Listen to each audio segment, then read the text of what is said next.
අයිබොවන් නැවූ අලුත් වැඩියා කිරීම ගත්තොත් නැවකට සිදුවන ලොකුම බලපැම වන්නේ නැවේ බදෙහි ඇතිවන සිදුරු සහ යම් දිලිරවේ. තවත් බොහෝද ගැන අපි අද සැවිස්තරාත්මකව කතා කරමු.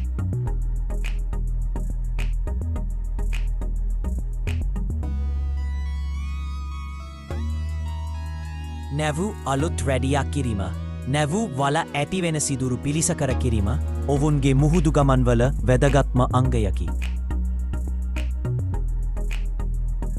මුහුදු පැලැටි සහ මුහුදු ජීවින් ඔවුන්ගේ වාසස්ථාන නැවෙහි ජලය තුළ ඇති කොටසෙ ගොඩනගයි. මේ ජීවින්ගේ ක්‍රියාකාරිත්තුවේ නිසා නැවෙහි ඇති තින්ත සහ ලොහොමය ස්තරය පිරිහීමට හැතුවේ.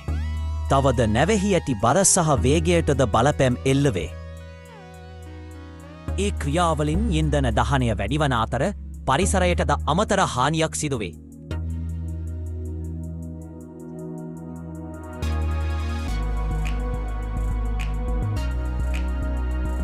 නෙල්ක ඇතිවන දිලිර සහ මුහුදු පැලැටීවත් කිරීමට නැව නවතා දිය යටට කිමිදුම් කරුවන් ගොස් පිරිසිදු කිරීම ආරම්භ කරයි.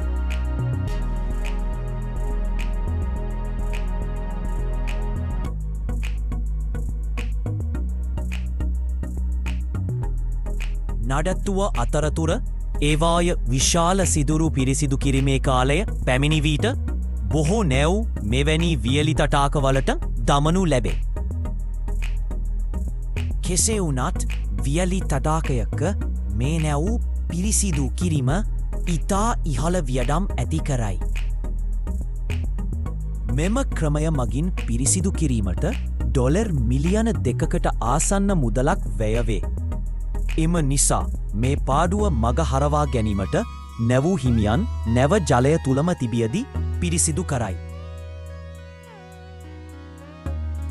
මෙම කිමිදුම්කරුවන් විශේෂ වර්ගයකි අදුර සහ තෙල් සහිත ජලය දිගු වෙලාවක් වැඩකිරීමට සිදුවේ.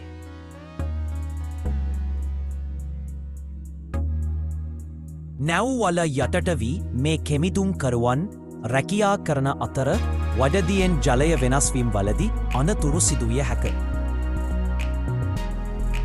මේ වන විට නවින තාක්ෂණයට අනුව නැව පිරිසිදු කිරීම ඩ්‍රෝන් යානා භාවිතයෙන්ද සිදු කැරෑ.